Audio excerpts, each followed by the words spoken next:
Bonjour, je suis Alexandre de chez Intimité. Alors aujourd'hui j'ai le plaisir de faire cette vidéo pour répondre à des questions vraies ou faux. Donc on va traiter différents thèmes et je vais commencer par la première question fréquemment posée.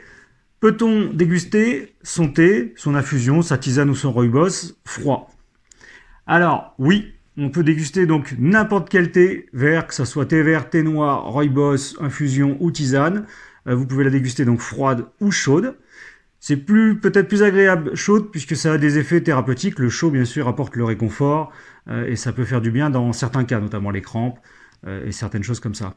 Voilà. Donc, peut-on boire son thé, infusion, tisane ou rooibos chaud ou froid? Donc, oui. Deuxième question. Peut-on réchauffer son thé, rooibos, infusion ou tisane qui a été précédemment préparé? Donc, oui.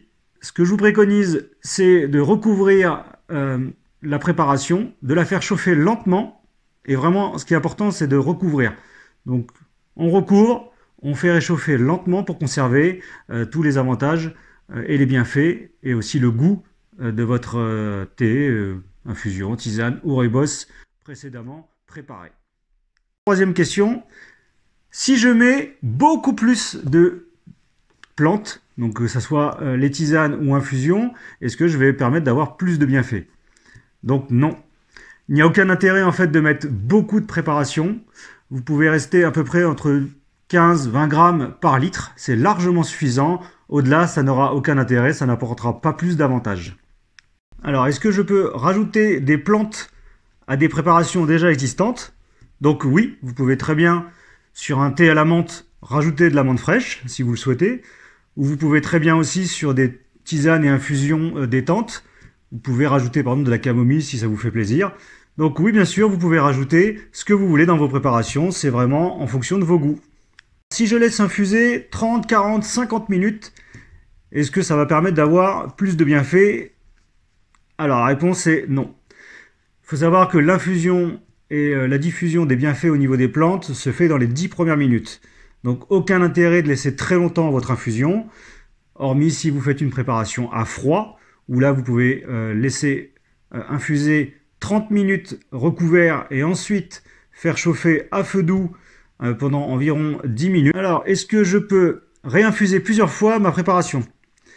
Donc il faut savoir que la première préparation sera celle qui vous permettra de bénéficier de tous les bienfaits. Vous pouvez bien sûr réinfuser une deuxième fois, ce qui vous permettra de reprofiter d'un goût plutôt agréable, mais vous aurez bien sûr moins d'avantages en termes de bienfaits, notamment si c'est des plantes pour tout ce qui est détente, sommeil ou boostant. Donc oui, on peut réinfuser, mais la première infusion est celle qui est la plus bénéfique. Comment je fais pour faire infuser à froid? Donc idéalement, vous pouvez infuser n'importe quel thé, tisane ou rooibos à froid. Ce que je vous préconise, c'est d'infuser à peu près 30 minutes pour tout ce qui est thé vert et thé noir, 45 minutes pour tout ce qui est infusion tisane et rooibos, et vous pourrez bien sûr le déguster froid sans aucun problème. C'est tout aussi agréable, notamment dans les périodes chaudes comme l'été.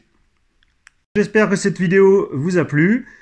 Vous pouvez laisser un petit pouce bleu en dessous de la vidéo si elle vous a plu. Vous pouvez aussi nous laisser un petit commentaire, ça fait toujours plaisir. Si bien sûr vous avez des questions, je vous invite aussi à nous mettre un commentaire. Donc je vous dis à bientôt pour une prochaine vidéo et une belle journée.